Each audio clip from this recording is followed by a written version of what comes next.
Alors Ariane Mouchkine, pour quelqu'un comme moi, qui suis aussi critique de théâtre, c'est plus de 50 ans de création au sommet, puisque le Théâtre du Soleil a été fondé en 1964.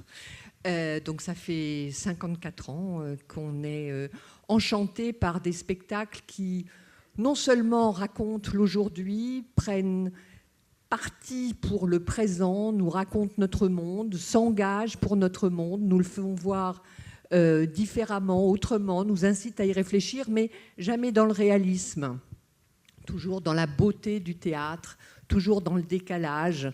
En témoignent par exemple les accompagnements musicaux de Jean-Jacques Lemaître en permanence pendant le spectacle, qui font des spectacles des quasi-opéras. En témoigne toute cette influence du théâtre oriental et cet enchantement qu'a Ariane Mouchkine et sa troupe depuis le début, de nous faire naviguer dans toutes les traditions du théâtre, y compris orientales, et de nous faire voyager dans le théâtre en faisant œuvre de théâtre. Alors, depuis la cuisine en 67 jusqu'à une chambre en Inde en 2016, Ariane Mouchkine a toujours raconté le monde d'aujourd'hui. C'est une femme du présent. Elle dit d'ailleurs qu'elle ne veut pas avoir de mémoire, que ce qui importe c'est le présent. On va quand même essayer de lui faire raconter des choses. Alors pour donner quelques chiffres, le Théâtre du Soleil, je vous ai donc dit qu'il avait été fondé en 64 avec des copains qu'Ariane Mouchkine avait rencontrés au Théâtre de la Sorbonne en 59. Le Théâtre du Soleil aujourd'hui, c'est 75 personnes, dont plus de la moitié de comédiens. D'une vingtaine de nationalités, des comédiens qui sont, Ariane Mouchkine y compris, c'est important de le dire, ça peut sembler un peu mesquin, mais je vais le dire quand même, qui sont payés tous au même salaire, 2 000 € net. Les jeunes recrues sont payés 1 650 €, donc il y a vraiment un effort. Le Théâtre du Soleil, c'est non seulement le théâtre absolu, je dirais moi, mais c'est aussi une morale du théâtre. Une morale du théâtre face aux subventions que donne l'État, face à l'argent de l'État et face au public. Donc je voulais vous demander, Ariane, pour commencer, est-ce que les principes... Est-ce que je peux corriger 2-3 petites choses? Allez-y, j'ai l'habitude. D'abord, non, les copains, comme tu dis, parce qu'on va se tutoyer, puisque dans la vie on se tutoie. Puisque dans la vie on se tutoie. Voilà. Comme si on n'était pas dans la vie ici, mais bon. Le théâtre de la Sorbonne, ça n'existait pas. On s'est effectivement. Pas le théâtre antique de la Sorbonne. Voilà, il y avait, mais nous on n'y était pas. Donc, on s'est effectivement rencontrés à l'université, parce que moi, je revenais d'Oxford, où j'avais fait du théâtre universitaire, et donc j'avais décidé de faire du théâtre toute ma vie. Et quand je suis arrivée avec 2-3 amis, nous avons créé ce qui s'appelait, et qui s'appelle toujours, d'ailleurs je le sais, je l'ai appris avec beaucoup de plaisir il y a quelques années, l'Association théâtrale des étudiants de Paris, l'ATEP. On a été demandé à Roger Planchon d'être président d'honneur, il a accepté, et on a créé cette association. Mais le théâtre de la Sorbonne, ça n'existait pas, parce qu'il y avait le théâtre antique, où moi j'ai voulu aller, et je suis tombée sur Jean-Pierre Miquel, et qui m'a dit oui, la couture c'est par là-bas. Et alors j'ai dit je ne veux pas faire de la couture, je veux jouer ou faire autre chose. Il me dit non, il n'y a que des hommes. Voilà. Donc je suis partie très vexée. J'ai traversé le couloir, enfin plutôt j'étais demandé au gardien.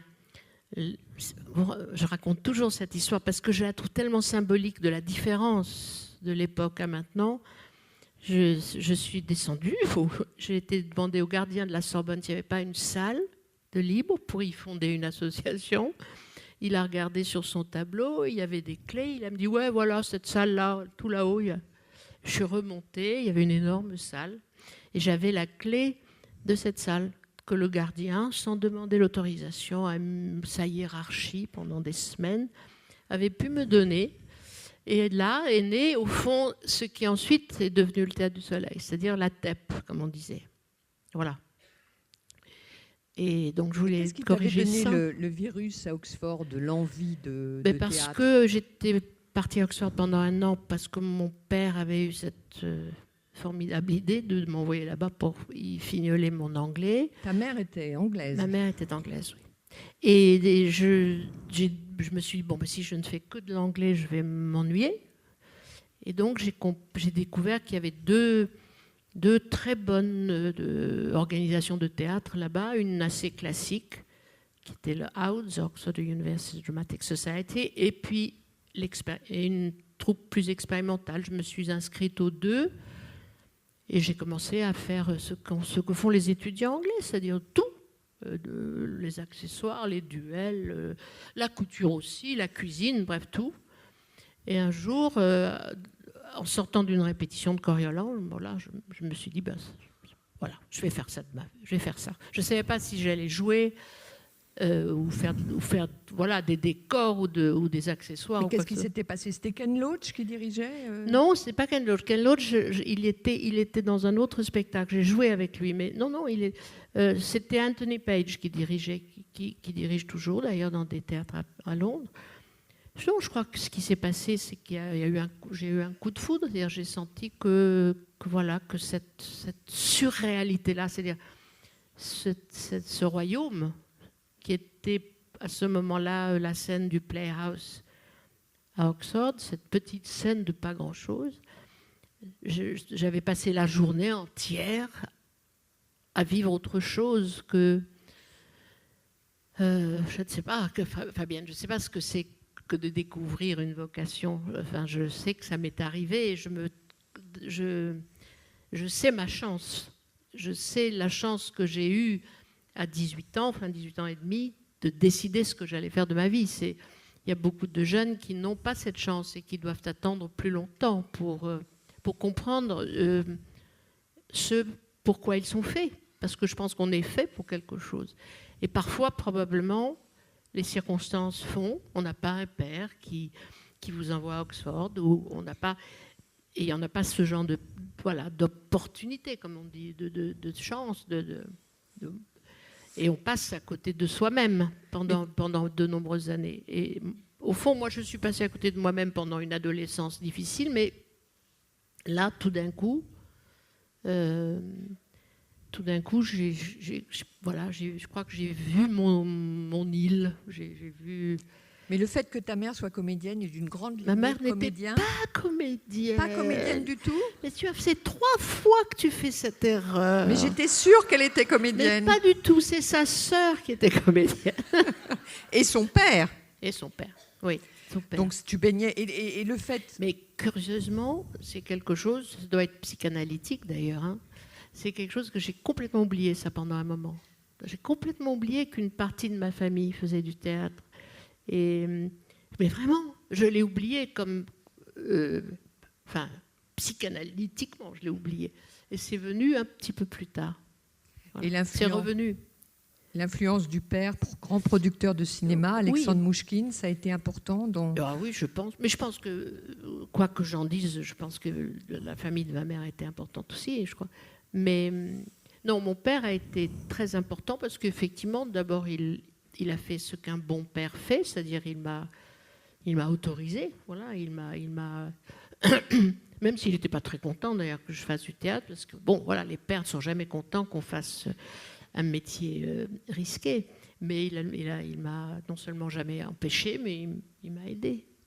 Est-ce que tu as eu la tentation d'être comédienne ou tout de suite c'était la mise en scène? Enfin, je ne savais pas, j'ai découvert un petit peu petit à petit que je n'étais pas une bonne comédienne, donc, mais c'est pas un renoncement. Je pense que très vite, je crois que j'ai tout de suite tellement aimé regarder les comédiens que je trouvais ma jubilation là-dedans, vraiment.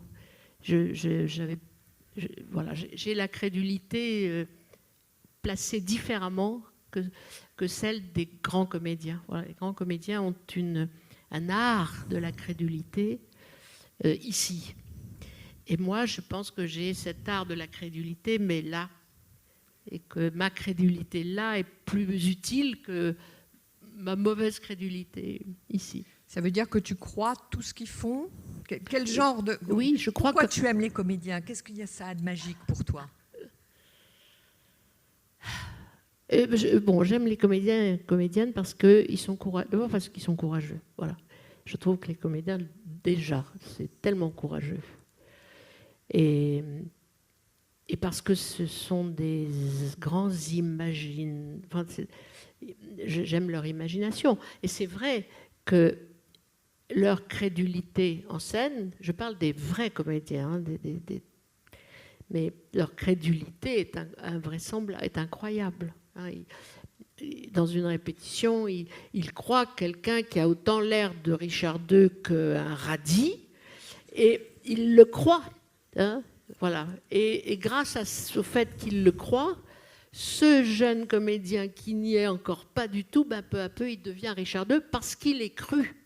Et il est cru alors qu'il est totalement pas crédible. Et je dis Richard II, c'est vraiment... c'est pas du tout... Enfin, j'ai dit Richard II comme j'aurais dit autre chose, mais c'est ça qui est magnifique. C'est des comédiens qui se croyant réciproquement, finissent par se construire. Et ça, pour moi, c'est certainement un des spectacles quotidiens les plus beaux. C'est-à-dire quelqu'un qui, au fond, ils se donnent, quand ils sont bons, quand ils s'écoutent, quand ils se reçoivent, quand ils ont le courage du travail, quand ils... c'est exactement ce qui se passe, en fait. Se croyant l'un l'autre, ils se donnent à chacun la possibilité d'être ce qu'ils prétendent être. Et je pense que c'est très, très généreux. Alors, on est au début des années 60, donc vous construisez cette troupe. Quels sont les principes qui font qu'elle dure encore ? Parce qu'il n'y en a pas beaucoup de troupes. Oui. Avec la Comédie Française, vous êtes peut-être les deux grandes troupes de France. Donc, quel est le secret ? Les principes, d'abord. Vous savez qu'en Uruguay, il y a une troupe plus âgée que nous. Elle a fêté ses 70 ans. J'ai appris ça récemment quand j'étais au Brésil. Alors, je dis, c'est formidable, parce qu'il y a Barba, qui a à peu près notre âge, la troupe de Genio Barba, et en Uruguay, une troupe qui s'appelle El Galpón. Et El Galpón, ils ont 70 ans, c'est-à-dire presque 15 ans de plus. Alors, j'ai essayé de comprendre, et ils nous ont raconté, en fait, c'est qu'ils ont commencé enfants. En fait, ça a commencé comme un théâtre d'enfants. Et je vais le raconter cette histoire parce que moi, je l'ai trouvé magnifique. Et mené par un monsieur probablement extraordinaire. Et ces enfants sont devenus adolescents, et ils ont continué El Galpón, et ils sont devenus adultes, et ils ont continué El Galpón, et est arrivée la dictature en Uruguay. Ils sont tous partis en exil au Mexique. Et au Mexique, ils étaient les rois, parce qu'au Mexique, à ce moment-là, ils ont eu des subventions, alors qu'en Uruguay, ils n'avaient rien, ils n'étaient pas payés, ils étaient, entre guillemets, des amateurs.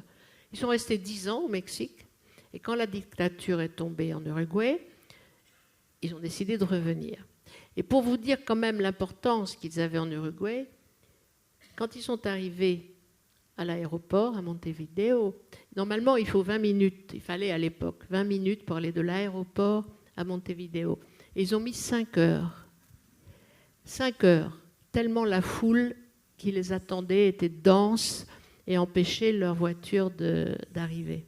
Donc, et sa troupe maintenant a 70 ans et elle existe toujours et ils sont toujours pauvrissimes et ils sont toujours amateurs et voilà. Donc je voulais leur rendre un petit hommage ici parce que quand j'ai appris leur histoire, j'ai trouvé ça extraordinaire.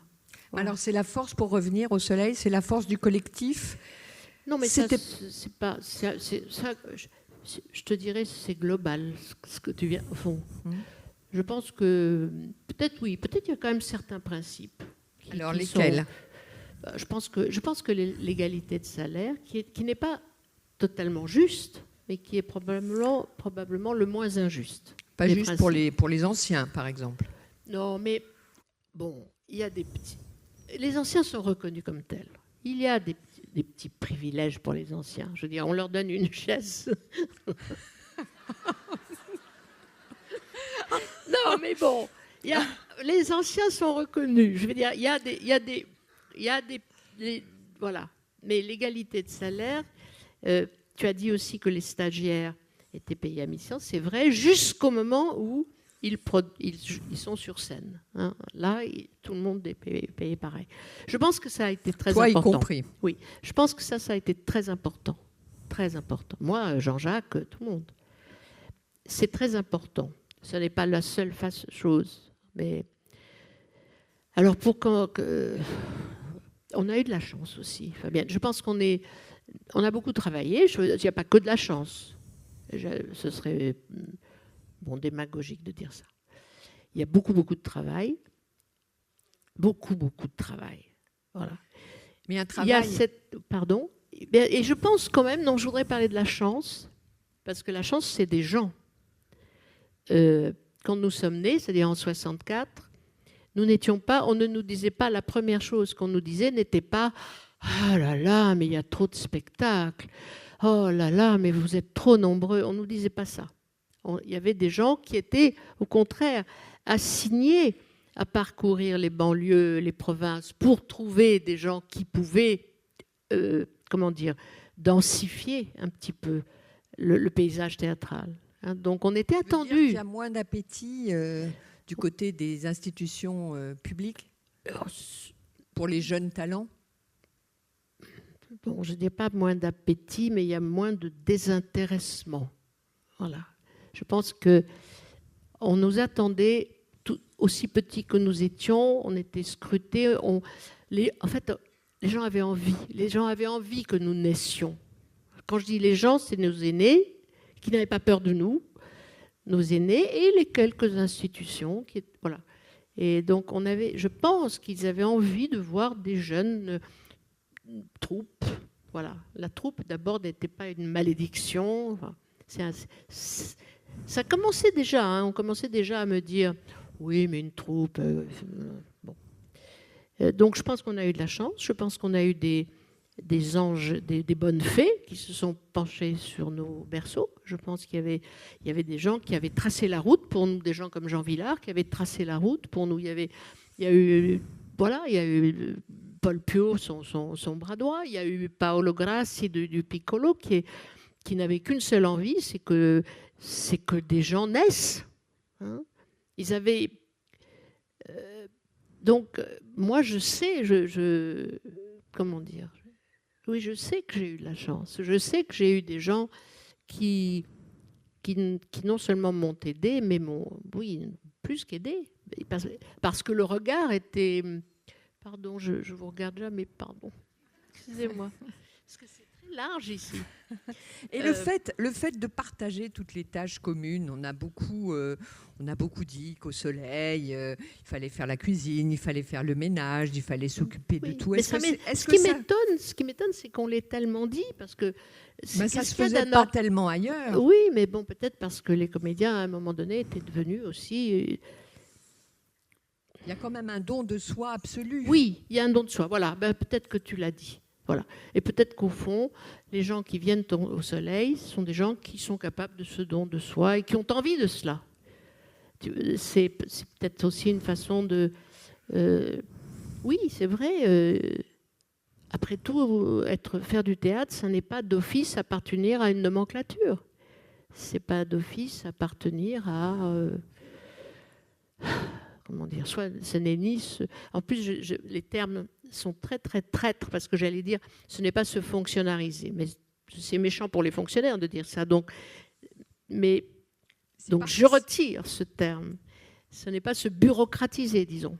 Voilà. Hein, ni se bureaucratiser, ni... Et donc accepter de participer à la vie quotidienne de la troupe. Mais oui, parce qu'on... Voilà, et soyons francs, si on n'avait pas fait ça, on ne serait plus là. Si on n'avait pas passé des semaines, des mois, pour ne pas dire parfois des demi-années, à travailler bénévolement, mot qui devient obscène à notre époque, si on n'avait pas fait ça, le Théâtre du Soleil n'existerait pas.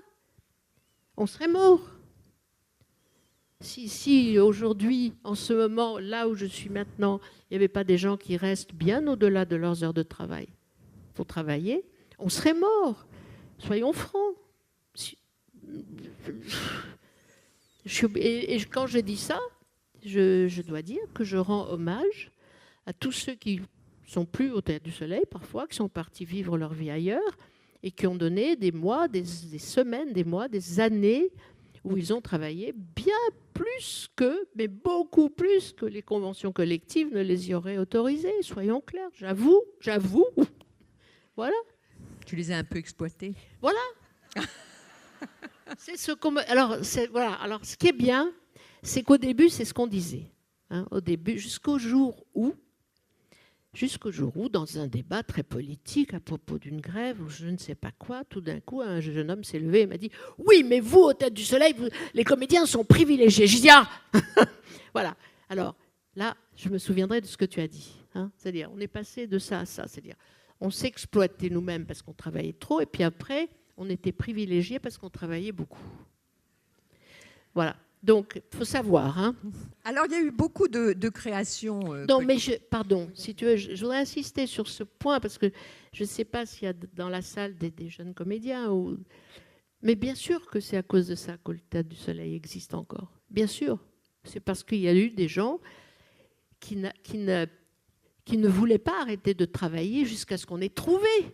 Qui ne voulaient pas arrêter de travailler jusqu'à ce que ça soit beau. Ou drôle, ou au contraire jusqu'à ce qu'on pleure. Enfin, il y a un moment où, comme on dit, c'est demandant. Hein. Voilà, je ne sais pas dans quelle province on dit, c'est demandant. Bah oui. Au Québec. Ouais, je sais pas, non. Mais le théâtre, c'est demandant. Mais quand est-ce que c'est beau ? Ah, ben tu sais, je vais te dire, hein, tout le monde le sent quand même. Il y a un moment en répétition. Quand il se passe quelque chose de beau, si tu fais ça, que tu regardes les gens, ils ont le même air. Ils ont le même air de quelqu'un qui vient de voir du théâtre. Mais c'est quoi ce moment-là ? C'est quand ça surgit ? Qu'est-ce qui surgit en fait ? L'émotion, la chair de poule, l'évidence, le moment où tu as la vie, mais un tout petit peu plus que la vie. C'est-à-dire, tu as la vérité. La vérité, enfin quelque chose, et puis l'art, c'est-à-dire le rythme, l'harmonie, juste la petite différence qui fait que c'est plus que la vie. Pourquoi tu fronces les sourcils comme ça ? Non, mais j'écoute. Est-ce que tes méthodes de travail ont changé ? Eh bien, figure-toi que ça, je ne sais pas. Non, changer. Oui, parce que par rapport aux 2 ou 3 projets, moi, les 2 premiers spectacles que j'ai faits, il faut quand même savoir que je me dessinais. Parce que quand on voit les spectacles de Cobert, quand même, oui. Tu étais rudement autoritaire. Ah, oui, mais mais bon, on va pas parler. C'est une interprétation, je veux dire. Non, probablement. Alors, oui, probablement que je suis plus souple. Voilà, que je suis plus. Probablement que je sais ce que je ne savais pas au tout début, c'est qu'il faut aussi dire quand c'est beau. Et au début, je disais toujours quand c'était pas bien, mais je disais pas quand c'est beau, parce que ça me venait même pas à la tête de dire ah c'est bien, parce que je voulais tout de suite un petit peu plus. Maintenant, je sais que c'est fertile aussi de dire, ou même de crier oui, c'est beau. Hein, mais tu m'as troublée. Non, je te demandais si tes méthodes de travail. Comment oui. Non, mais moi je me dis toujours, je ne sais pas quelle méthode on a. Puis quand je regarde, c'est de l'improvisation beaucoup. Ah oui, non mais explique-nous comment ça fonctionne pour un spectacle. Parce que tu crois que je sais comment ça fonctionne ? Non, mais tu demandes par exemple, je ne sais pas, tu m'avais expliqué que pour certains spectacles, comme les éphémères par exemple, les comédiens arrivaient avec, tu leur expliquais des scènes à trouver, ils arrivaient avec des bouts de décor non. Alors attends, voilà, il y a quelque chose de général, c'est vrai, et puis il y a du particulier à chaque spectacle. Voilà, donc le général, c'est vrai. Le général, quand c'est un spectacle que nous faisons en création, il y a un thème très général. Et c'est vrai que le matin, les comédiens arrivent et ils ont des propositions. Mais ce n'est pas moi qui dis telle scène. C'est eux. Ils arrivent avec des propositions qui, pensent-ils, et ils ont souvent raison, peut servir ce thème, peut s'inclure dans un espèce de... Tu l'explicites bien, le thème, au départ, ou il est très vague et très général? Il est vague. En général, c'est une époque, c'est un thème, c'est un lieu, parfois, un lieu géographique, je veux dire, un pays, un réel ou imaginaire. Voilà. Donc, ils arrivent et ils se proposent. On prend un café, on fait une petite réunion, et ensuite, chacun dit, moi, j'ai une proposition, tu veux venir? Et ils se choisissent entre eux. Et puis, il y a un moment que nous appelons concoctage, c'est-à-dire où on complote, où ils complotent, où ils s'expliquent leur idée, leur vision, plutôt qu'idée d'ailleurs, leur vision. Et bon, à ce moment-là, c'est là où il y a du particulier. Pour certains spectacles, en particulier les éphémères, ils préparent même des petits décors, parfois. Parfois, c'est plus voilà. Mais les éphémères, c'est vrai que j'ai même été inquiète à un moment, parce que j'ai commencé à m'inquiéter, parce que vraiment toute la matinée y passait à se préparer, et même parfois un début d'après-midi. Et là, je me disais, mais qu'est-ce qui... Jusqu'au moment où j'ai compris que je ne devais pas m'inquiéter, qu'au moment où 4 comédiens ou 5 comédiens étaient en train de préparer le lieu, c'est-à-dire l'espace qui leur était nécessaire pour imaginer la scène, pour y vivre, voilà, pour y vivre, eh bien, au fond, le comédien ou la comédienne en eux commençait déjà à travailler le personnage. Ne serait-ce que en disant, voilà, si c'est moi, si c'est ce personnage, son salon, sa cuisine, ou que sais-je, la plage, hein, eh bien, elle est comme ça. Ces deux personnages-là, ce vieux couple, enfin, pas si vieux que ça, eh bien, s'ils font un petit feu sur la plage et qu'ils y font cuire des brochettes pour leurs petits-enfants, en préparant ce feu, ces brochettes, pour travailler en plus, jouer en plus avec des enfants qui devaient eux-mêmes être, enchantés, emmenés, pouvoir jouer. En fait, je n'avais pas à m'inquiéter, j'avais tort de m'inquiéter. Ils étaient en train de travailler bien plus que juste le matériau du décor. Ils étaient déjà en train de se préparer. Et je parle de cette scène parce que c'était une de mes scènes préférées. En fait, déjà, ils avaient et la Méditerranée, et la nuit, et ce lien extraordinaire qu'il y a entre des grands-parents et des petits-enfants. Et donc, et une grande partie de leur travail de comédien était prêt, au fond. Et quand ils me présentaient l'improvisation l'après-midi, j'avais plus grand-chose à...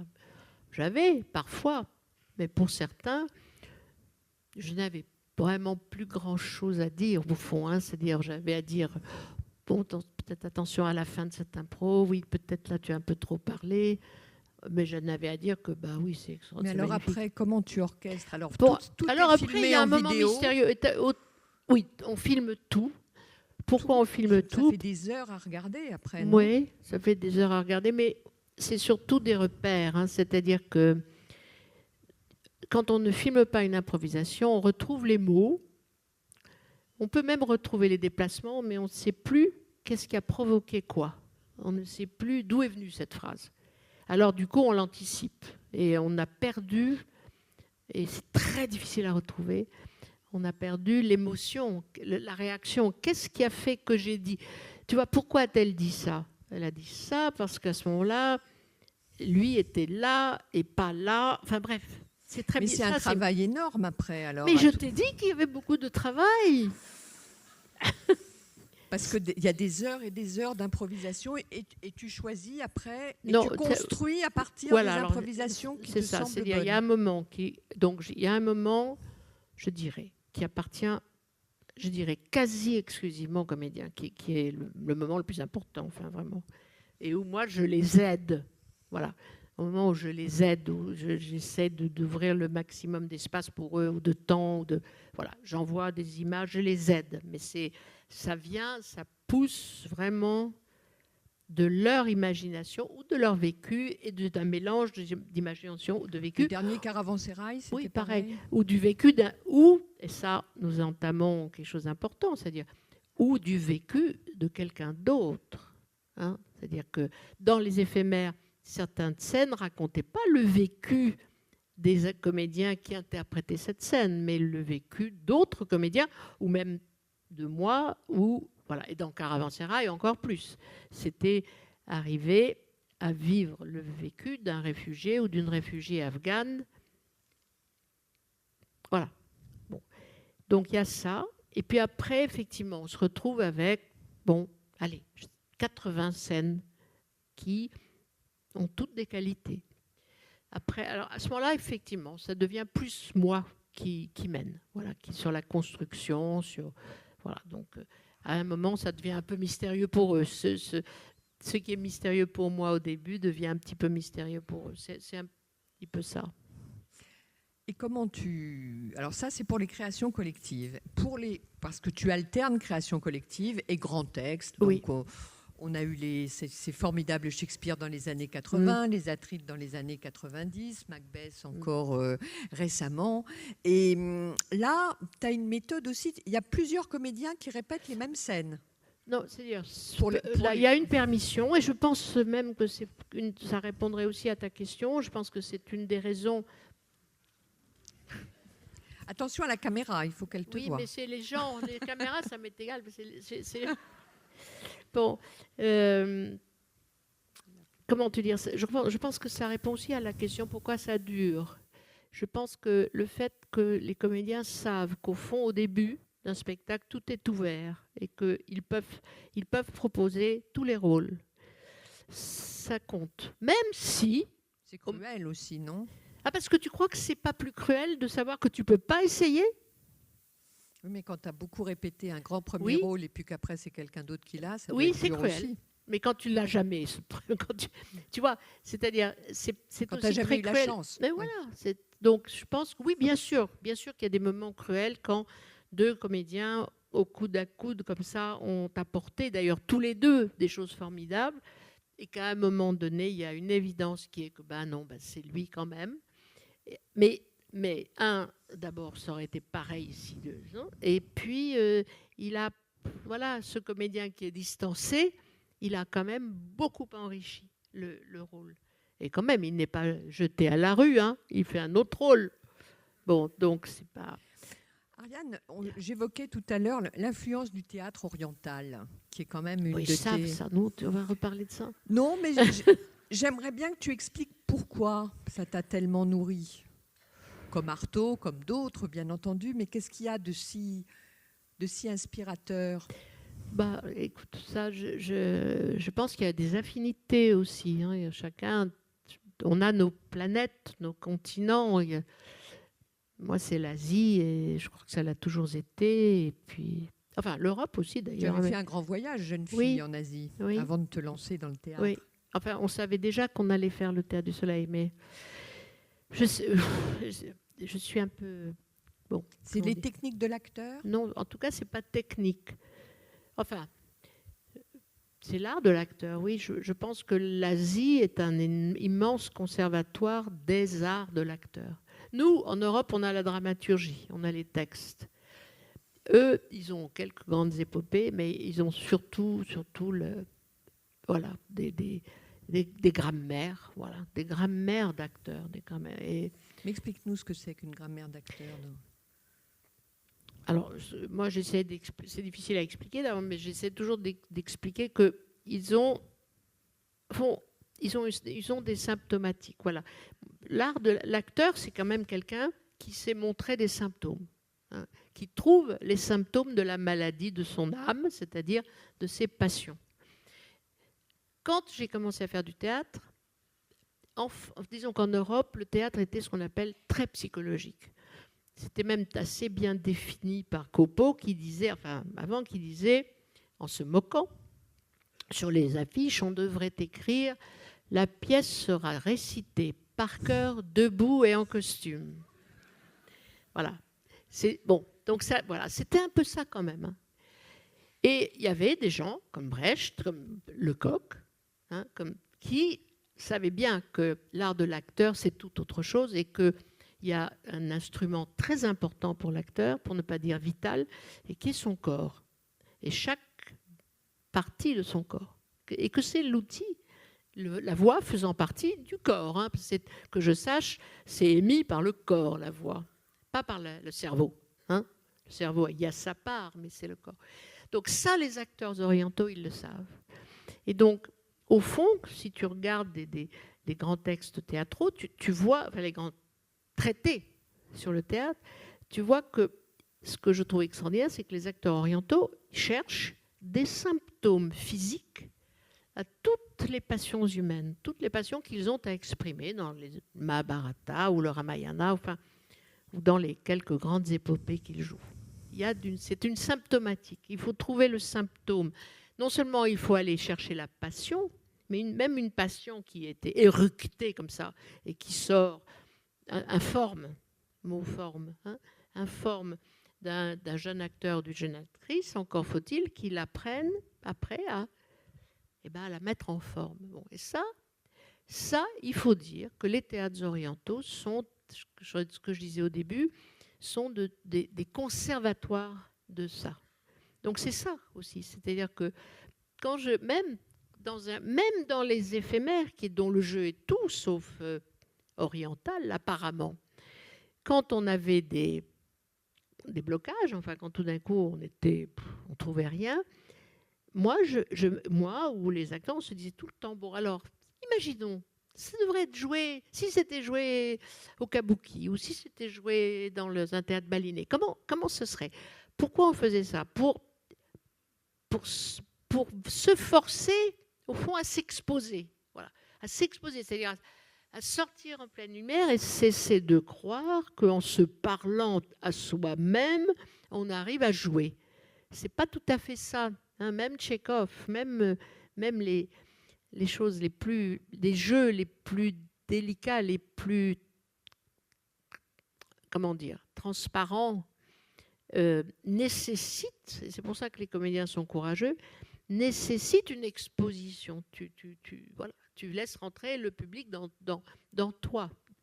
Et pour cela, il faut une forme. Voilà.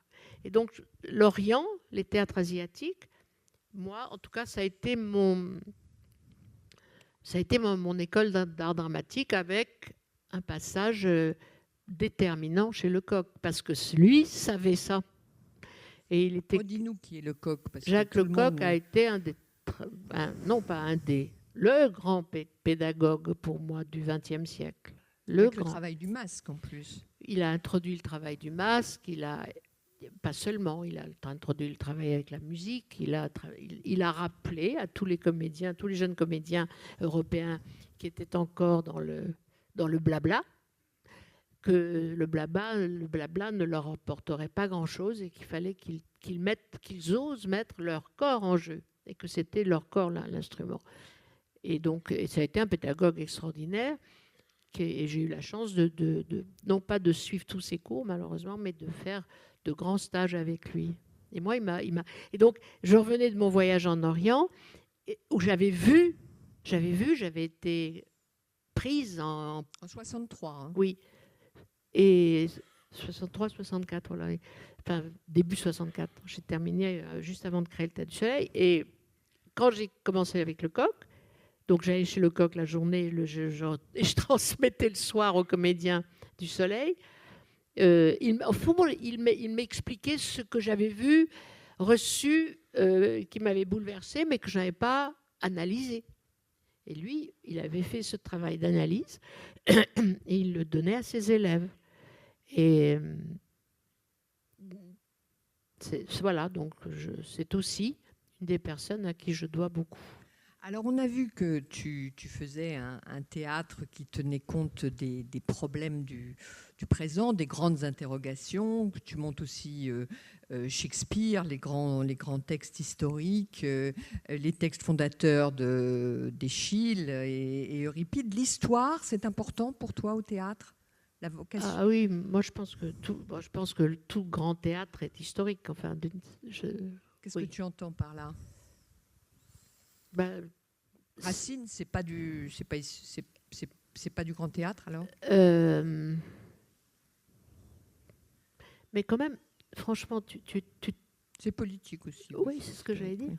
Quand même, je pense que même Racine, en tout cas, d'abord à son époque, était diantrement historique, mais je pense que maintenant, si on montait un Racine sans qu'il soit, je dirais, éclairé par notre époque. Mais c'est quoi historique du grand théâtre, je pense historique. Que le théâtre est historique. Le grand théâtre, le vrai théâtre, peut-être que le théâtre de boulevard ne l'est pas, et encore, j'en sais rien, mais je ne sais plus très bien ce que c'est que le théâtre de boulevard, mais je veux dire, ça raconte, il y a toujours deux histoires dans une pièce. Il y a la petite histoire des personnages, mais ils sont toujours quand même influencés, baignés, bouleversés, secoués par la grande histoire qui les entoure.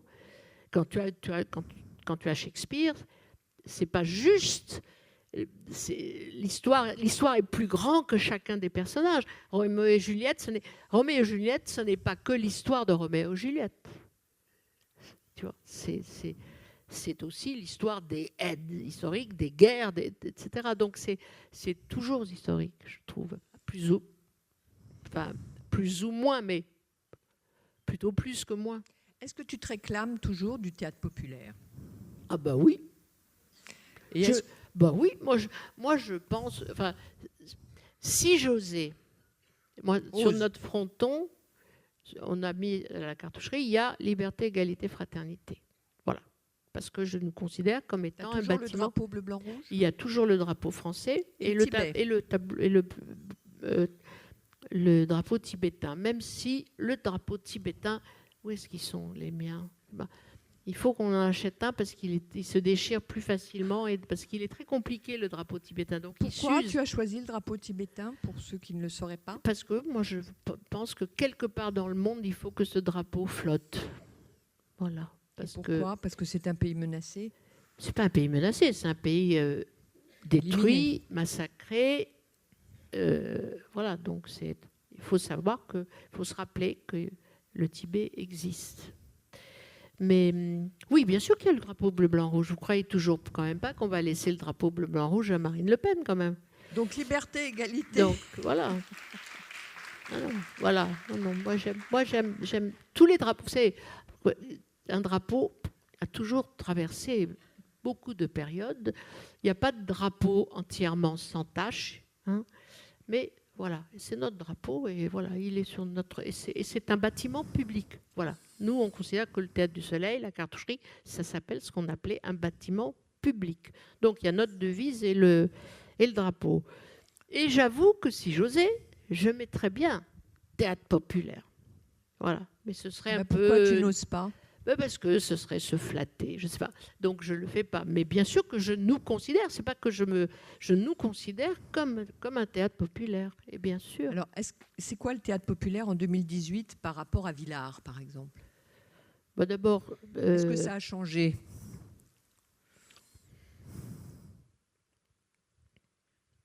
Comment dire? Il y a des choses qui ont pas changé, c'est-à-dire que peut-être nous n'atteignons pas toujours pas tout à fait tout le peuple, hein. Mais je pense quand même que grâce à lui, grâce à tous ces gens qui sont partis comme ça avec leurs bâtons en province, etc., après la guerre, grâce à lui, nous avons quand même dans la salle tous les soirs 120 lycéens, et que dans ces lycéens, il y a le peuple. Et que même parfois, ces lycéens nous ramènent leurs parents. Et qu'on voit bien. Et l'autre fois, c'est arrivé. C'est arrivé. Hein. C'était même d'un collège qui est arrivé avec tout son village, toute sa petite ville. Enfin, 500 personnes quand même, hein, du même endroit. Parmi lesquels il y avait tous les parents. Donc, beaucoup n'avaient jamais été au théâtre. Voilà. Donc, c'est facile, hein, comme ça, de pincer la bouche et de dire oui, mais on n'a pas le peuple. Ben oui, qu'ils viennent, qu'est-ce que vous voulez que je vous dise? On fait tout pour. Voilà. Voilà, moi je suis. Non, mais c'est vrai. Je pense que, très sincèrement, je pense que les professeurs, parce que voilà, là aussi, hein, c'est eux, c'est grâce à eux. les professeurs et des troupes comme le Théâtre du Soleil et d'autres, et plein d'autres, nous faisons tout pour qu'ils viennent. Et quand il vient, il y a une rencontre. Après, il y a ce qu'on appelle des vents contraires. Voilà, il y a des vents contraires. Donc, c'est quoi les vents contraires? Oh, je ne sais pas. Bon, les vents contraires. Mais et Villars aussi avait des vents contraires. Hein. Donc, je pense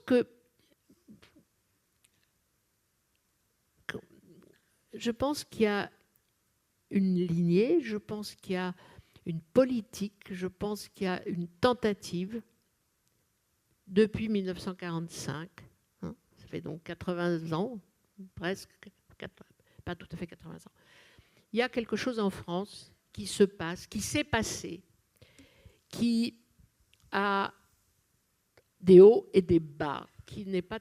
Voilà, mais moi, je me refuse absolument et à baisser les bras et à, de cette façon si pratique, dire que c'est un échec. Mais la détresse des Gilets jaunes, par exemple, actuellement, tu ne la ressens pas ou beaucoup? Ah bah oui, ça, je ne pouvais pas ne pas te la poser, cette question. La détresse de quels Gilets jaunes? De beaucoup de Gilets jaunes. Oui, d'accord. Donc, avec beaucoup de silence des artistes, vous ne la ressentez pas mais le comme silence, un échec? écoute, pour une fois, moi je trouve que le silence des artistes, il est sage.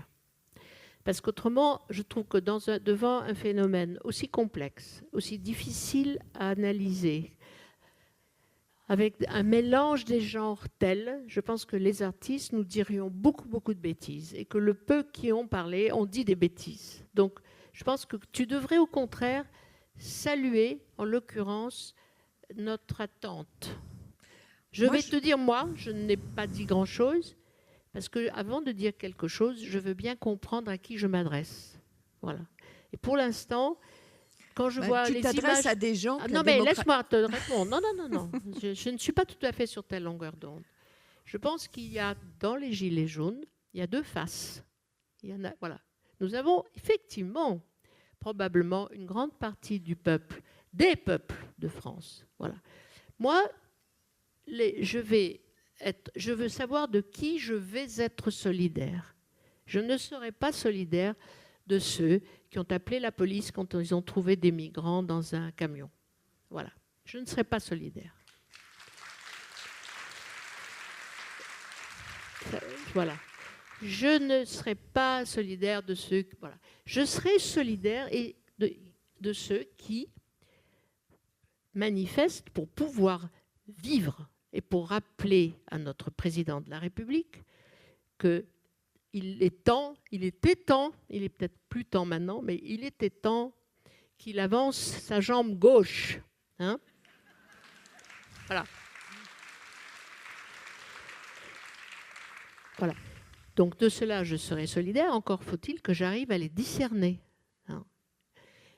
Et je ne serai pas non plus... Je trouve que, si tu veux, il y a quelque chose qui se passe et qui cause notre silence. C'est qu'il y a des gens qui voient un cheval emballé passer devant eux, qui l'enfourchent en se disant « il m'emmènera bien quelque part ».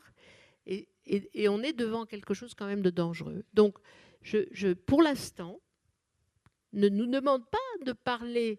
Pourquoi est-ce qu'on nous demande de parler sans savoir? Pourquoi faudrait-il... D'habitude, vous parlez de temps en temps beaucoup sans savoir. Peut-être, pas moi. Non, pas toi. Voilà. Donc, peut-être que d'habitude, justement, ça change. Il y a effectivement, je pense qu'on peut parler sans... Tu as raison, parfois nous parlons sans savoir. Mais là, nous sommes devant quelque chose qui est très important. Moi, je pense que c'est quelque chose d'historique qui est en train de se passer. Et je ne veux pas parler sans comprendre. Je ne veux pas parler sans comprendre qui organise, jusqu'où on peut aller, jusqu'où la démocratie peut être mise en danger par une espèce de quand on refuse toute représentativité,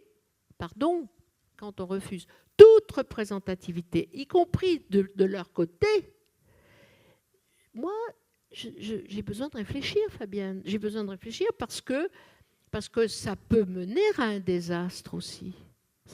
Quand je vois qu'on appelle dans certains cas un pouvoir fort, mais pardon, les Brésiliens ont appelé à un pouvoir fort, ils l'ont soi-disant.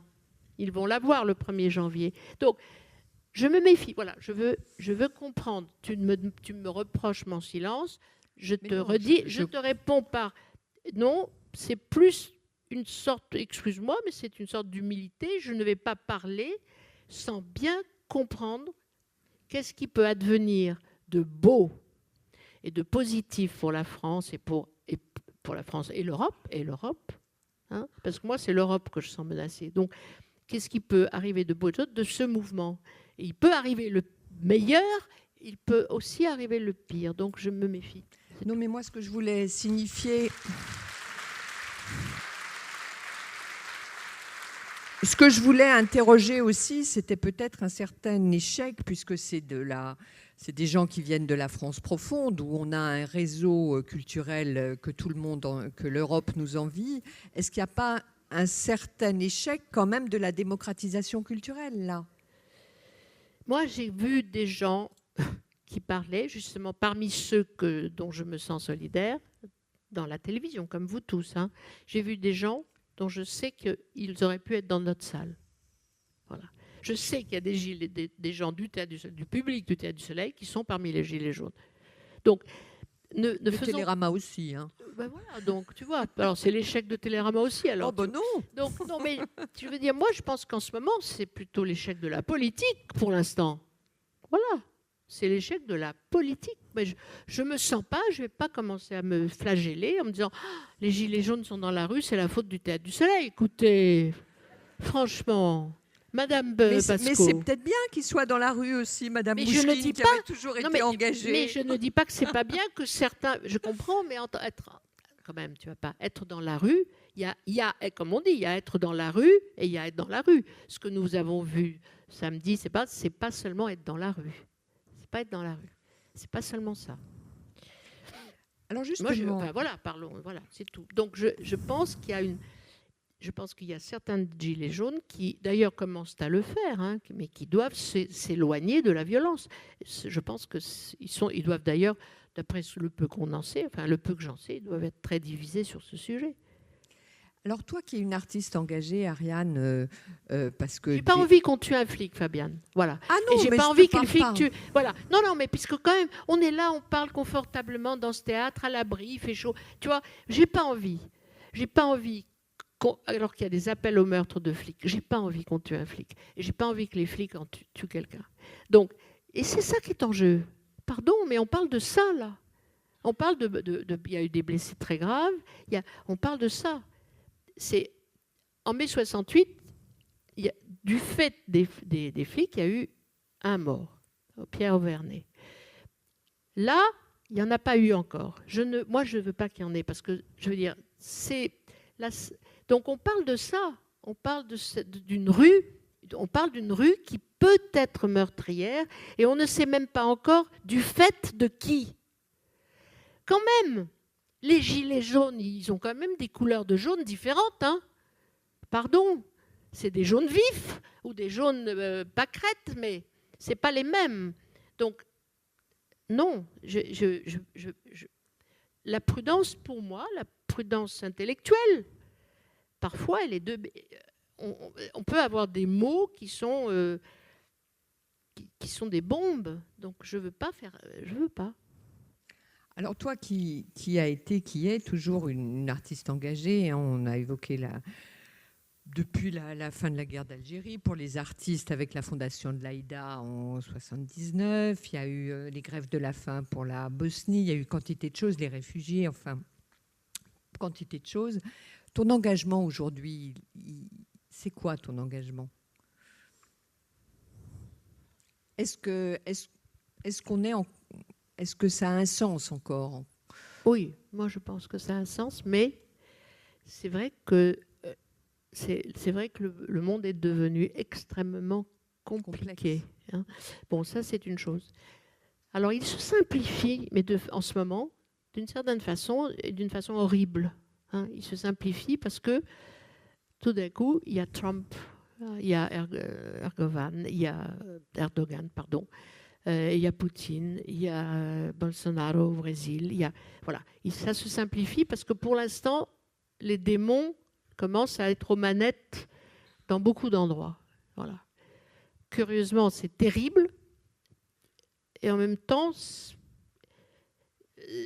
ça resimplifie le monde d'une certaine façon. Mais bon. Donc, c'est vrai qu'en ce moment, bon, je comprends ta question, pourquoi vous ne parlez pas. Mais je pense qu'il y a des gens, que certains d'entre nous disons, bon, d'abord, ne pas nuire. Hein. C'est Hippocrate, mais d'abord, ne pas nuire.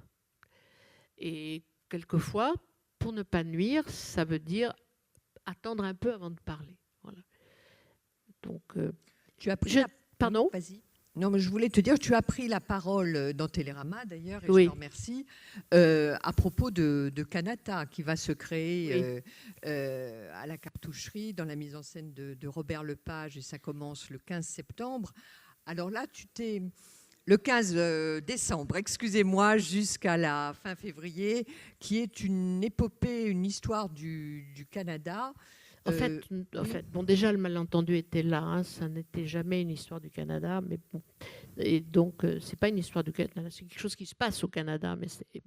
Mais ça n'a jamais été une histoire... Alors, raconte-nous un petit peu. Non. Il y a une polémique. Vous allez voir la polémique.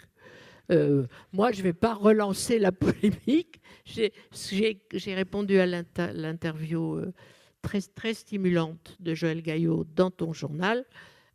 Et après, on ne dit plus rien, on travaille. Là, en ce moment, on fait un spectacle. Voilà. Et je pense que ce que j'aimerais... Mais pour ne pas être dans le non-dit par rapport... Mais on n'est pas dans le non-dit. Fabien, de la polémique, elle va rebondir. C'est pas je veux dire, une polémique, ça se nourrit. Donc là, pour l'instant, moi, je n'ai pas envie de nourrir la polémique. J'ai envie de nourrir le spectacle. Le spectacle, il va être créé là, samedi prochain. Probablement, il est possible, c'est même pas sûr. La polémique va rejaillir. Mais même si, à mon avis, il n'y a pas lieu à polémique.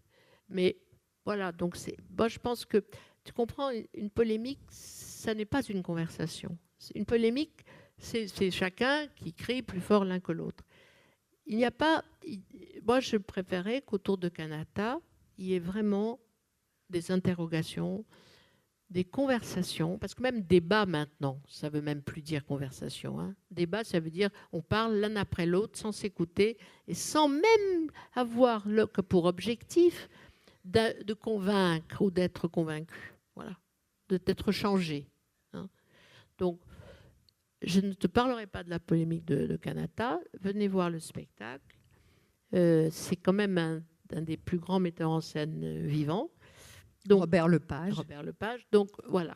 Et la polémique est partie, selon moi, sur un malentendu et une méconnaissance absolue de ce qu'était le Théâtre du Soleil par des gens au Canada qui ne savaient pas qui nous étions, qui ne savaient pas comment on travaillait. Et elle a été entretenue ensuite par des idéologues qui ne savaient... Voilà. Mais c'est tout. Donc maintenant, moi, la polémique, je ne la nourrirai pas. J'y répondrai quand il faudra, mais je ne la nourrirai pas. Confier pour la première fois dans l'histoire du Soleil ta troupe à un metteur en scène, c'est la première fois que ça arrive. Ça fait quoi ? Un sentiment de dépossession Oui, peut-être il y a eu un petit moment. Bon, non, je ne dis pas que je n'ai pas traversé des moments avec des petites... ça, quand je les voyais, les comédiens courir pour chercher des choses et que ce n'était pas pour moi, mais que c'était pour lui. Je ne dis pas que je n'ai pas eu des petits frissons comme ça de jalousie, mais je savais... Quand je lui ai proposé ça et quand j'ai proposé ça aux comédiens, je savais à quoi je m'exposais. C'était ça qui était intéressant pour eux quand même, et pour nous. C'était comme ça un metteur en scène que j'admire énormément, qui est totalement différent et dans sa méthode, et dans ses objectifs, et dans ses visions. Donc, voilà. Mais tu as fait ça en pensant qu'un jour tu arrêterais d'être au Soleil et qu'il fallait... Non, c'est parce qu'il ne sera pas le successeur. Il a lui-même tout son champ d'action tout à fait ailleurs et énorme. Non, c'était peut-être une expérience, effectivement, de voir comment ça se passe quand quand c'est pas moi, etc. Mais sincèrement, c'était aussi parce que j'aime Robert Lepage et qu'il nous aime. On s'aime bien réciproquement, et que quand je lui ai proposé ça, il était il a accepté, mais tout de suite et avec enthousiasme. Donc, c'était ça aussi, c'était du compagnonnage, c'était voir un peu comment il fait. Enfin, voilà.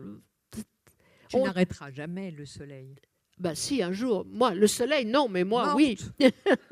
Bah si, Fabienne, un jour, ça va s'arrêter. Un jour, ça va s'arrêter. Moi, je vais m'arrêter. Un jour, je vais... Pourquoi tu t'arrêtes? Mais je suis pas immourable, comme disait Jean-Jacques. Je suis pas immourable. Avant de passer la parole aux spectateurs, la vocation du théâtre, Ariane, après toutes ces années où tu lui as consacré ta vie, pour toi, l'utilité du théâtre, c'est quoi?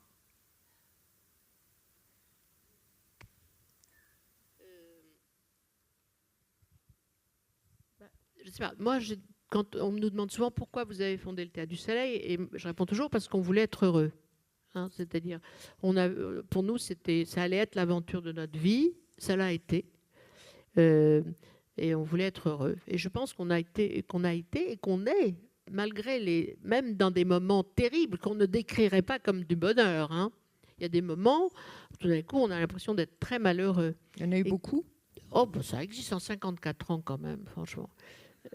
Tu crois que ça a toujours été un long... Non, bon, donc il y a eu des moments terribles. Il y a des moments terribles où on n'a pas été heureux du tout. Mais maintenant, on sait que, ben oui, mais c'est comme si c'était une des... comment on se dit un des composants de ce que c'est que vraiment est la vie et le bonheur aussi. C'est-à-dire que, voilà, il n'y a pas de bonheur sans difficulté, il n'y a pas de... C'est pas... Donc, l'utilité du donc théâtre. je pense, oui. Non, mais moi, je pense que quand... Alors, j'ai peut-être tort là, mais moi, je pense que quand des gens, après leur travail, ou même un samedi ou un dimanche, décident qu'ils vont dépenser de l'argent, prendre le métro, l'autobus ou leur voiture, venir au fond des bois, à la cartoucherie, 1 heure avant, manger avec nous. Je pense qu'ils en attendent autre chose qu'un spectacle. Je crois qu'ils savent que c'est un moment d'humanité partagée ou, comment dire, qui devrait, en tout cas, je ne sais pas si on le réussit tous les jours, mais qui devrait être un moment utopique, c'est-à-dire un moment où on se demande, mais au fond, pourquoi est-ce que la vie n'est pas toujours comme ça? Voilà. Pourquoi est-ce que on n'est pas toujours ensemble comme ça? Je touche du bois, mais dans cette paix, dans cette civilité, dans cet échange avec des inconnus, où on a une nourriture qui, la plupart du temps, est savoureuse, pas trop chère, et où tout ça, quand même, avec l'argent de la nation. Hein, c'est-à-dire, c'est ça un théâtre public.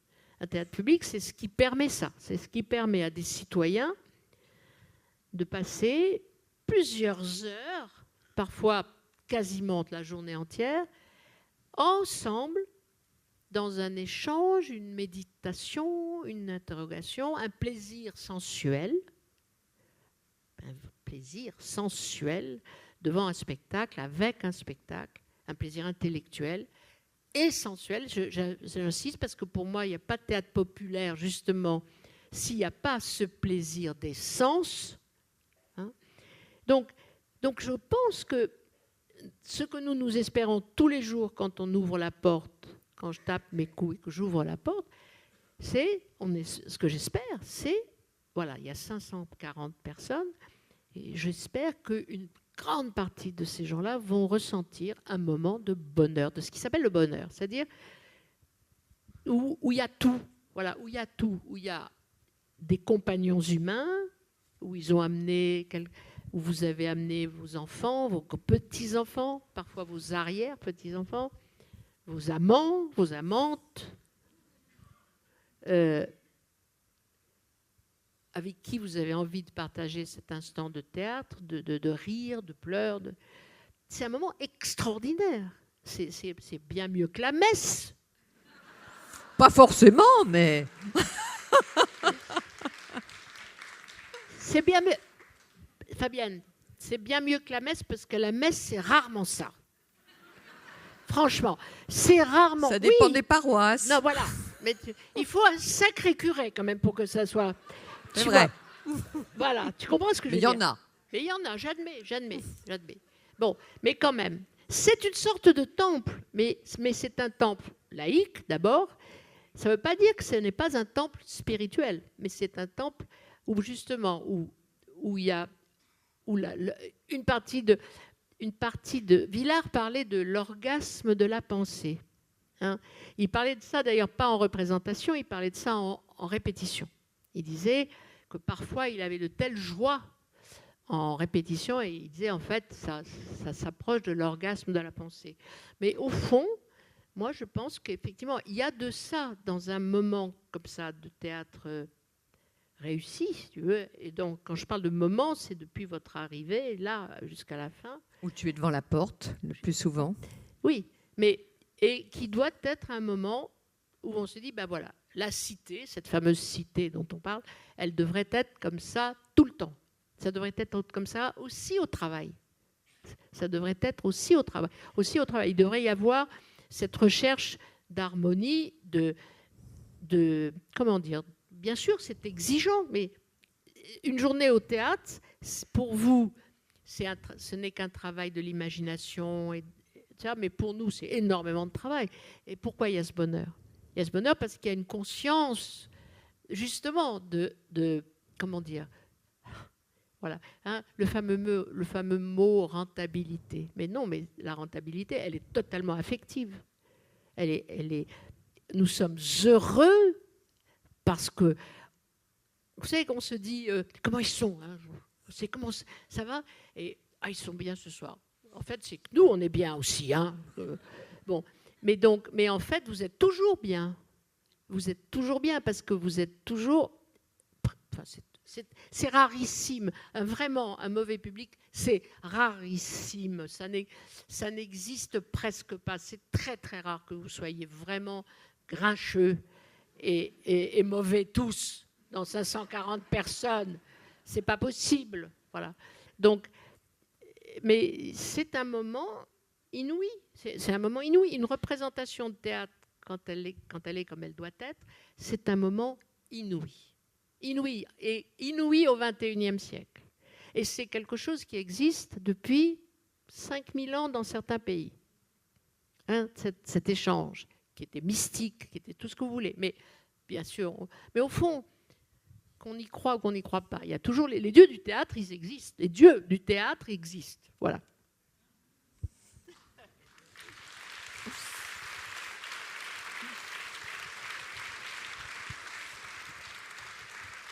Donc, si vous souhaitez, on peut peut-être allumer la salle, si vous souhaitez poser des questions à Ariane. Oui, bonsoir. Je voulais vous demander comment vous procédez à vos choix entre les créations collectives et les classiques, parce que j'ai remarqué que vous montiez assez rarement des auteurs français, pourtant il y en a de très grands, et vous avez cité Tchekhov. Pourquoi, à ma connaissance, vous n'avez jamais monté Tchekhov ? Mais Molière, oui. Non, mais une seule fois. Alors, des auteurs français, bon, je ne sais pas. Voilà. Non, mais c'est embêtant parce que je vais répondre à votre question, je ne sais pas. Et ce sera un je ne sais pas sincère. Parce qu'au fond, c'est comme si tout d'un coup, pas tout d'un coup, mais au bout d'un moment, quelque chose s'impose à vous. Une pièce écrite ou non écrite, ou un sujet non écrit s'impose à vous. Et il y a un moment, à ce moment-là, il y a quelque chose de fulgurant qui est que c'est ça que je propose aux comédiens. Donc je ne sais pas pourquoi on monte ça, mais ça, il y a une urgence. Voilà, il y a quelque chose tout d'un coup. c'est ça ou rien, comme on dit. Hein. C'est indispensable de monter ça. Parce que ça colle au moment qu'on vit. Oui, ou ça colle à toi. Ça colle au moment où je suis. Enfin, et il faut que ce moment où je suis soit proche du moment où les comédiens sont. Mais quand même, on vit ensemble, on s'est choisi, on se parle, on a quand même beaucoup de traits, non pas de traits, mais d'évolutions communes. Hein.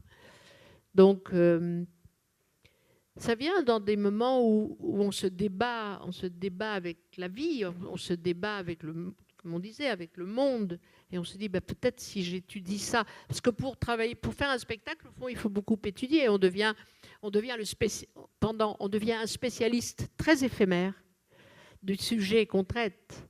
Pourquoi je dis éphémère? Parce que les vrais spécialistes, les vrais historiens, ils s'en souviennent toute leur vie, ils sont spécialistes toute leur vie. Nous, quand on travaille, on est des spécialistes éphémères, c'est-à-dire qu'on devient très fort sur les sujets. Mais après, c'est chassé par l'autre sujet. Et donc, on travaille beaucoup et sur la documentation et sur les langues, beaucoup. Donc, ça veut dire qu'à ce moment-là, on a l'impression que c'est un outil. Voilà, un outil de sens, un outil de clarification du monde. Une pièce, à un moment donné, une pièce ou un thème, ce que je voulais dire au début, je me suis un peu perdue, mais c'est on choisit un thème, pourquoi? Parce qu'on veut le voir. Moi, je dis toujours, on monte la pièce qu'on veut voir. Et pourquoi on veut la voir? Parce qu'on sait que le chemin qu'on va faire pour la monter va peut-être nous éclairer sur ce sujet. Mais sinon, je ne sais pas quoi vous dire. Mais Tchekhov, je ne sais pas, dans la chambre en Inde, vous avez vu une chambre en Inde? Oui. C'est vrai que c'est un des hommes que j'aime le plus au monde, et en même temps, je ne suis pas sûre que nous montrons un Tchekhov. Peut-être un jour on travaillera sur ses nouvelles, mais peut-être pas sur ses pièces. Une autre question? Oui, s'il vous plaît. Oui. Vous m'entendez? Oui, c'est ça. Bonsoir, mesdames. Vous avez beaucoup évoqué l'humain. Vous avez parlé de votre troupe, de ce désir de transmission, de ce désir de compréhension de l'autre, d'une passion, d'enthousiasme. Vous avez peu évoqué votre lieu, qui est pourtant symbolique et symptomatique aussi de toute cette aventure, ce théâtre du Soleil que vous occupez depuis 64, je crois. 70. 70, vous voulez dire? 70. 70, excusez-moi. Pourriez-vous nous raconter l'histoire de ce lieu qui est tout à fait emblématique aussi, de cette aventure, de votre histoire? C'est un des miracles de notre histoire. Oui, vous avez raison. Ouais. C'est un des miracles de notre histoire, de cette histoire. Mais c'est vrai, on était en train de répéter 89. Non, on était allé jouer 89 à Milan, grâce à Paolo Grassi. Et on a eu un triomphe extraordinaire. Et donc, on était sûr que quand on allait revenir à Paris, tout le monde allait vouloir de ce spectacle. Et en fait, non. Personne. Mais qui s'appelle personne. Donc, on était ennuyés. On avait un triomphe et personne ne nous demandait. Et donc, mais bon, excusez-moi, mais je me trompe dans les dates. Ça, c'était... Nous avions répété à la cartoucherie. Mais la cartoucherie était un lieu qu'on avait trouvé grâce à un autre personnage qui a été très important pour place, qui s'appelle Christian du Pavillon, et qui m'avait dit « Ariane, tu devrais aller à la cartoucherie, je crois que l'armée va s'en aller ». Et donc j'avais été, je ne vais pas raconter parce que j'ai raconté 100 fois, mais bon, donc j'étais à la cartoucherie, et effectivement j'ai vu ces grands hangars, et on a squatté tout de suite. On a compris qu'il fallait squatter parce que l'armée allait partir le soir même. C'était le dernier soldat. Donc on est rentré, on a squatté. Et donc après, on a été joué à Milan et personne ne nous voulait. Et donc on s'est dit, on va jouer là. Mais il y avait pas, c'était des verrières qui étaient crevées, il n'y avait pas de chauffage, il y avait un robinet d'eau, une ligne. Enfin bon. Donc on a fait ce qu'on a pu. On a mis du grillage à poules pour que au moins le verre ne tombe pas sur les gens. Et on a joué. Et puis bon. ça a été un triomphe. Et le ministère a payé une chaudière à l'époque, vous vous rendez compte, un mois après, il y avait une chaudière quand même. Donc voilà, c'était une époque plus aventureuse que maintenant. Donc, mais vous avez raison. Et ça a modifié ton esthétique, ce lieu? Ben, ça l'a affirmé, disons. Ça l'a affirmé, oui. Parce que je ne voulais pas jouer dans des théâtres, mais la cartoucherie était... Bon, non, la cartoucherie, d'avoir trouvé la cartoucherie, ça a été... voilà, là non plus, je ne sais pas si nous serions encore là si on n'avait pas eu la cartoucherie. Vous avez tout à fait raison de l'évoquer. Une autre question, monsieur? Déjà, je tiens à vous remercier. Où êtes-vous? Juste ici. Ah, voilà. Je vais surtout à vous remercier déjà pour, à chaque fois que je vois vos pièces, c'est toujours une découverte superbe et je vous remercie de me faire voyager comme ça. Mais surtout, ma question, c'était, voilà, je voudrais en fait vous rejoindre un petit peu dans votre troupe, dans ce voyage et je voulais savoir comment faire. Voilà. Des stages. Alors, écoutez, moi je réponds toujours, écoutez, j'ai l'impression que quelqu'un qui veut vraiment rentrer au Théâtre du Soleil, il finit toujours par y entrer, par la porte, la fenêtre, le toit, mais rentre. Mais bon, donc vous êtes assis juste devant, si vous vous tournez, vous avez une personne blonde derrière vous avec des cheveux en bataille. Voilà, elle va vous expliquer après comment vous devez au moins prendre contact. Voilà. Une autre question moins intéressée. Oui, je voudrais revenir sur une question qui a été posée. Jean-Michel, là-bas. Il y a une question, je trouve très intéressante, qui a été posée par un monsieur tout à l'heure. Une question que je me suis souvent posée, à savoir pourquoi Ariane ne monte pas d'auteur vivant aujourd'hui. C'est vrai. Comment ça, Hélène Sixou? Oui, montez Jean-Michel Ribes aussi. Comment Hélène Sixou, oui. Non, mais je veux dire, elle est la très réponse. Comment? Elle est très vivante. Oui, mais je veux dire. Non, mais Jean-Michel est un peu macho. Oui. Vous voyez la vengeance de Fabienne Pascaud qui est, par rapport à tout à l'heure, vous voyez comment elle revient. C'est quelqu'un de très hargneuse. Non, mais moi je pense surtout que la réponse, c'est parce que Ariane est un auteur. C'est-à-dire qu'il ne faut pas se tromper. Ça n'a rien à voir avec Villard, avec tout ça. C'est quelqu'un qui, depuis qu'elle s'est installée à la cartoucherie, crée son œuvre. Et on ne peut pas demander à Molière d'écrire d'autres pièces que les siennes. Et toute l'œuvre d'Ariane Mouchkine, me semble-t-il, c'est pour ça qu'on la suit, on protéiforme avec des gens, avec des stagiaires, mais c'est quand même elle. C'est quand même elle la source, c'est quand même elle le geyser, c'est quand même elle qui invente. Et je crois qu'il ne faut pas se tromper, Ariane Mouchkine, dans une forme, évidemment, de création visuelle, de création avec des troupes étrangères, avec des gens venus d'Asie et du monde entier, mais c'est elle qui est l'auteur. Alors que beaucoup de metteurs en scène se disent être des auteurs, ne le sont pas. Ce sont comme les coucous qui viennent mettre leur nid leurs œufs dans les nids des autres. Attends. Oui, j'attends. Mais je pense vraiment ce que je te dis. Je pense que ta force, c'est parce que tu es une créatrice et un auteur. Voilà ce que je voulais dire. C'est très gentil, mais... Non, mais en fait, je vais te dire... J'ai envie de te dire, parce que tu as dit quelque chose, tu as parlé d'œuvre. Et moi, c'est un compliment, c'est un énorme compliment, mais que je serais tentée d'accepter si tu voulais bien te rappeler que c'est une œuvre à plusieurs quand même. C'est-à-dire, oui, mais peu importe, j'en suis la plus obstinée. Oui, mais tu en voilà. es... Non, mais tu as raison. Tu en es à la fois le poison, le parfum qui fait que ces œuvres existent. Alors... Donc, on va dire, je ne sais pas si je suis le poison, mais bon. Non, mais c'est parce qu'autrement, les gens ne réagissent pas. Donc, c'est important que... Non, mais c'est intéressant, quand même, ce que tu dis. Mais là, quand même, justement, il y a des noms qui doivent être dits. Tu vois, il y a des rencontres dans ma vie. Bien sûr. Voilà. Donc, il y a des rencontres avec des comédiens. Vraiment.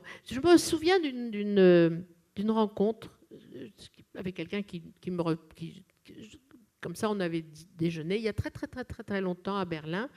La première fois que j'ai rencontré Peter Stein, et où j'étais encore probablement très prétentieuse, mais quand même, lui, il l'est aussi, donc ça va. Mais il m'a dit il y a des comédiens qui m'ont formée. Et à l'époque, je n'avais pas compris ce qu'il voulait dire. J'étais... Non, pourquoi? Bon, maintenant, je sais ce qu'il voulait dire. C'est vrai que les comédiens nous forment aussi. Nous formons des comédiens, indéniablement, mais ils nous forment. Donc, il y a eu des comédiens qui ont traversé le soleil et qui m'ont formé, qui m'ont aidé à me former, qui m'ont tellement inspiré, souvent d'ailleurs par la façon dont ils se laissaient inspirer. Hein, mais bon, il y a des comédiens. Il y a Jean-Jacques Lemaître. Il y a Hélène Sixou. Il y a eu Guy-Claude François. Il y a Erhard Ziffel pour les masques. J'ai eu cette veine de rencontrer, et peut-être cette qualité de savoir rencontrer. Je ne dis pas. Hein, mais j'ai rencontré des gens qui font partie de l'humus du Théâtre du Soleil. Et je pense que d'une certaine façon, tu as raison. Je pense que nous avons gagné notre pari où on nous riait au nez au début en disant on travail collectif, ça n'existe pas, il faut un auteur. Et nous, en disant mais non, nous on pense qu'on peut être un auteur tous ensemble. Et on écrivait des textes abominables. Mais bon. Et puis, petit à petit, tu vois, je suis d'accord avec toi qu'à plusieurs, en s'aimant beaucoup, en s'écoutant, en s'engueulant, en travaillant énormément, je suis d'accord qu'on est devenu un petit organisme. Tu vois, tu as été, Ariane, dont tu as été le catalyseur. Ils ont on rencontre tous les gens. Tu sais, Valérie disait, l'homme de génie est celui qui m'en donne. Eh bien, toi, tu as donné du génie aussi à des gens. Bon, tu as donné... Je suis désolé, te connais depuis longtemps, oui. Je suis très admirateur, mais je pense qu'il faut dire aujourd'hui les choses.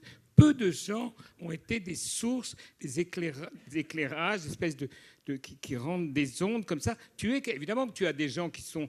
On a tous rencontré des gens qui nous ont aidés, qui nous ont formés. Mais les gens qui nous ont formés, il faut être formable, il faut les attirer, il faut être un aimant. Tu as été ça. Et moi, je pense que le Théâtre du Soleil est une œuvre dont tu es l'âme, dont tu es la créatrice. Il n'y a rien de flatteur à dire ça, c'est simplement une réalité. Le catalyseur, je l'accepte tout à fait. Bien sûr, bien sûr, je sers à quelque chose. Voilà, bien sûr, je te remercie de le dire et je ne prends pas ça pour une flatterie quand tu dis que peut-être qu'au fond, ma fonction est peut-être ma fierté, voilà. Ma fierté, c'est de savoir unir. Oui, voilà. Oui, absolument. Je suis d'accord. Oui. Il y a une question que je ne vous ai pas posée, moi. Mais je veux pas qu'on... Parce que s'il y a des jeunes de théâtre là, ici, il faut qu'ils sachent qu'il faut arriver, au fond, à créer... Alors, c'est dommage parce que le mot évoque une vision épouvantable, mais c'est une hydre. C'est-à-dire, c'est quelque chose... comme ça, un organisme, une cellule, enfin, je sais pas, un corps, voilà, un corps, il y a plusieurs personnes là-dedans. Et j'ai eu beaucoup de chance, les rencontres des gens, depuis même des gens qui n'ont pas été dans la création immédiatement. Alors oui, je pense que je vais m'arroger, on dit ça, oui. M'arroger ce talent qui est de savoir voir. Je regarde les gens, je les écoute. Effectivement, j'espère, voilà, je crois que j'espère dans les gens. Je leur fais confiance. Tu les aimes ? Oui, je leur fais confiance. J'attends d'eux. Il y a une question que je ne t'ai pas posée, oui, et que j'aimerais bien te poser quand même, parce que maintenant, il y a plein de metteurs en scène femmes très, très prometteuses. Mais tu évoquais tes débuts avec le théâtre antique de la Sorbonne, où on voulait que tu passes à la couture. Est-ce que tu as rencontré en tant que femme des difficultés pour t'imposer dans un monde de la création théâtrale qui était exclusivement masculin quand même? Non, mais alors là, je dois pour dire diriger que la troupe j'ai traversé tout ça. Les débuts. Au début, j'ai été d'une inconscience totale. C'est-à-dire, ça me paraissait tellement saugrenu que ce soit en tant que femme qu'on m'embête, que je n'ai même pas compris quand c'était le cas. Et quand j'ai compris, alors je me suis défendue très très fort. Mais j'étais très innocente. Et je crois que je dois ça à mon père. Tu vois, c'est-à-dire que je pense que mon père était tellement, justement, un bon père, qu'il ne m'a jamais fait sentir à aucun moment que c'était... Il s'inquiétait pour moi, mais il aurait aimé que je fasse un métier de plus sûr, mais ce n'était pas en tant que femme. Il aurait eu la même attitude avec son fils s'il avait eu un fils. Donc une fille aimée par son père a moins à souffrir des rebuffades et plus fortes. Ah oui, moi je pense que les pères, vous devez aimer vos filles. Bien sûr. Bien sûr. Et qu'est-ce que tu as Vous devez aimer vos filles, vous devez les attendre, les montrer la fierté et l'expectative que vous avez d'elles, bien sûr. Donc tu n'as jamais été confrontée à des problèmes de harcèlement moral, physique ou... Non, physique, non, je dois dire. Non. Enfin, si, comme tout le monde, voilà, oui, comme tout le monde, mais pas par mes proches, pas par mes amis, pas par... Parce que tu ne le voyais pas, de toute façon. Non, ça, je l'aurais vu. Alors, ça, je l'aurais vu, mais je n'ai pas vu. Je n'ai pas vu pendant plusieurs années. Je crois que je l'ai vu avec Molière à Cannes. Voilà. C'est là. Mais il a a-t-il fallu que des gens me le disent. Hein? C'est-à-dire, il a fallu. Je crois que c'est Anne Wiazemski qui m'a dit, mais enfin, Ariane, comment ça, tu comprends pas? Mais quand même, tu vois, il a fallu qu'on m'éclaire sur... Au moment de Molière, en 78. Oui, à Cannes. Donc, il a fallu du temps. Parce qu'on te reprochait que le film soit trop long. Ouais, pas trop long, il avait coûté trop cher. Enfin bref, les précieuses... Quand même, il y avait eu un article d'Henri Chapier, c'était les précieuses ridicules... Les précieuses ridicules... ridiculise Molière ou quelque chose comme ça. Enfin, bon. Donc là, je me suis dit, mais enfin, ça va... Alors, j'avais eu des petites alertes avant quand même. Mais j'ai mis du temps. J'ai mis du temps à croire à la misogynie. C'est bizarre, hein? J'ai mis du temps à croire, à l'admettre, parce que c'était tellement inadmissible pour moi, tellement incompréhensible, tellement invraisemblable. Mais pourquoi? Mais pourquoi, hein? Donc j'ai mis du temps, j'ai été bête. D'autres questions? Avant de te dire que j'étais directeur de la Maison des Lettres et que j'ai hébergé la TEP, le groupe de théâtre antique, Patrice Chéreau, etc., etc. Mais avant ça, avant d'être directeur de la Maison des Lettres, j'étais étudiant, j'avais 19 ans, et je suis passé rue Soufflot, et j'ai poussé la porte de la Maison des Lettres d'alors, qui était dirigée par Olivier Burgelin, et j'ai demandé si je pouvais être utile à quelque chose. Et là, tu vois, j'ai de la barbe, hein, je suis un homme. Et tu m'as dit, oui, on a des costumes à faire.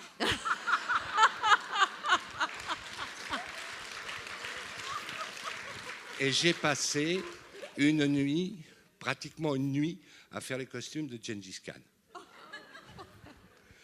Bravo. Tu te souviens? Alors, je voudrais surtout te remercier. Je peux te demander ton nom? Michel Langrognet. Oui, comment ça va? Ben, ça va bien. Ben, ça va bien. Tu as changé. Ouais. Oui, mais pas toi. Oh, si, voilà. Alors, moi, je voudrais surtout... J'ai pas vraiment de questions à te poser. Si, j'en ai peut-être une seulement. Alors, tu étais aux arènes de Lutèce? Mais bien sûr. On a dormi aux arènes de Lutèce. Mais on a dormi aux arènes de Lutèce, pas ensemble. Voilà. Vous avez dans la salle 2 personnes qui ont quand même passé des nuits aux arènes de Lutèce. Absolument. Alors, moi, je voudrais simplement te remercier. Te remercier, non, évidemment, pour tout ce que tu as apporté au Théâtre Français, mais te remercier aussi, en tant que femme engagée, d'avoir été jusqu'au bout droite dans tes coturnes. Parce que je me souviens d'un des plus beaux spectacles que tu as fait, de mon point de vue, qui était la manifestation contre Druon. C'était la période de la Sébile d'un côté et le cocktail Molotov de l'autre. Je ne sais pas s'il n'y a peut-être pas beaucoup de gens qui s'en souviennent ici, mais tu avais organisé un spectacle qui était extraordinaire dans la manifestation. Hein. Alors la question. Alors la question, non, Je vais dire aussi, c'est pour ça que je dis qu'elle est restée droit dans ses bottes, c'est qu'il se trouve que dans les années 70, je me suis un peu occupé du Larzac. Je tournais avec un ami qui s'appelle Philippe Audiquet, un film qui s'appelle Garderaim ou Larzac, qui est le seul film qui a été tourné à l'époque sur les événements du Larzac. Et en 79 peut-être, quelque chose comme ça, j'ai eu la surprise de voir Ariane à la tête d'une manifestation des paysans du Larzac qui montaient à Paris. Non, j'étais pas. Non. Oh, tu étais pratiquement à leur tête. Non, c'était pas la tête. Ils sont montés à Paris et ils sont venus à la cartoucherie. On les a reçus à la cartoucherie. Ah ben moi, je t'ai vu dans la rue. Je t'ai vu défiler dans la rue. Oui, j'étais après. Ah, après, on a été défilé avec eux. Et ça, je t'en remercierai jamais assez parce que ça veut dire que d'un bout à l'autre de ta carrière, non seulement tu as créé des choses géniales, mais en plus, tu es restée parfaitement droite dans tes coturnes. Voilà. Mademoiselle, vous avez une question à la poser. question, c'est une... La question, vite alors. La vraie question, c'est, il se trouve que 1789, c'est la même année que le spectacle de Ronconi. Non, c'est après. Non. C'était après, toi? Orlando Furioso, c'était avant. L'Orlando Furioso était un peu avant. Est-ce que ça t'avait influencé ou pas? Écoute, ce serait très malhonnête de dire que non. Bien sûr, je pense, moi je l'ai vu Orlando Furioso, donc c'est évident que ça a dû nous influencer, bien sûr. Mais, comment dire, voilà, ça m'a comment dire, la fait d'utiliser le public comme foule révolutionnaire, etc., probablement, oui, que ça m'a influencé. Je ne peux pas nier ça. Est-ce que ça l'a fait consciemment? Non. Consciemment, non. Mais inconsciemment, nous sommes influencés par ce que nous voyons. Je pense que on est des pillards. On est des pillards nous sommes des pillards de toute façon. On crée. Bon, qu'est-ce qu'on va créer depuis Eschyle ou Shakespeare? Tu vois, nous sommes des éponges et des pillards. Et après, bon, il faut qu'on soit des tailleurs de diamants. Enfin, il faut savoir ce qu'on veut et donc à un certain moment. Mais moi, je vais jamais renier une influence parce que Ronconi lui-même avait été influencé par quelque chose. Enfin, non, c'est aussi ça, la perméabilité entre artistes. Enfin, et il y avait des gens comme Pissarro et Cézanne qui c'est bien ça, hein, Pissarro et Cézanne, oui, qui peignaient côte à côte, et qui donc s'influençaient forcément. Et puis tout d'un coup, Cézanne a pris son envol. Et tu vois, donc je pense que nous sommes beaucoup plus reliés les uns aux autres que nous voulons bien l'admettre. Hein. Nous faisons nos sauvages. On veut notre territoire. Ça, c'est moi qui l'ai dit, c'est moi qui l'ai fait, c'est moi qui l'ai inventé. Mademoiselle, pour conclure. Oui, bonsoir Ariane Mouchkine. J'ai une question qui me taraude depuis très longtemps, que j'ai découvert vos spectacles grâce à ma sœur qui est à côté de moi avec Neurodome. Et depuis, j'en ai pas loupé un. Et j'emmène mes enfants maintenant, et mes amis aussi. Et il y a quelque chose qui m'a toujours étonnée. Là, tout à l'heure, vous parliez du fait qu'on avait tous nos continents. Donc le vôtre, c'est l'Asie, c'est le théâtre oriental. Moi, mon continent, c'est l'Afrique, qui est riche aussi en matière théâtrale, notamment avec le Kotéba, le théâtre traditionnel du Mali, qui est aussi très tourné vers le social. Il y a l'Iragash aussi à Madagascar, où je suis née. Et il y a aussi des grands personnages, comme je pense à Soni Laboutansi, le poète congolais qui a été assassiné par le pouvoir contre lequel il s'érigeait à travers ses textes, mais pas que lui. Et je me suis toujours demandé pourquoi vous n'aviez jamais accosté l'une des rives des Afriques, qu'elle soit contemporaine ou historique. Oui. Mais moi, si vous voulez, moi, je pense quand même il y a eu un moment dans ma vie où je me suis dit c'est pour une autre vie. Mais vraiment, parce que c'est tellement l'Afrique, je veux dire, l'Asie, c'est tellement immense, c'est tellement, enfin, c'est sans fin. Et l'Afrique aussi. Et c'est comme un... Oui, il y a un moment où j'ai fait un choix je crois que j'ai eu peur de zapper, d'effleurer. Et je sens que l'Asie, c'est encore effleuré d'une certaine façon. Et donc, il y a eu des moments où j'ai beaucoup regretté ça. Je me souviens quand on était au Québec, il y avait un spectacle sur le Rwanda. Donc c'est pas le spectacle. Mais après, les acteurs ont dansé. Et j'ai vu là parmi les plus belles danses que j'avais jamais vues, vraiment. Et je me rappelle, et d'ailleurs je me suis dit, mais c'est incroyable, on dirait qu'il y a une partie asiatique. Hein. Et en particulier les mouvements de bras qui étaient absolument inouïs. Et là je me suis dit, il faudrait qu'on y aille. Et j'ai senti que je pouvais comme ça, me disperser et me perdre un peu. Je vous dis, c'est pour une autre vie. Eh bien, merci. Rendez-vous dans une autre vie avec Ariane.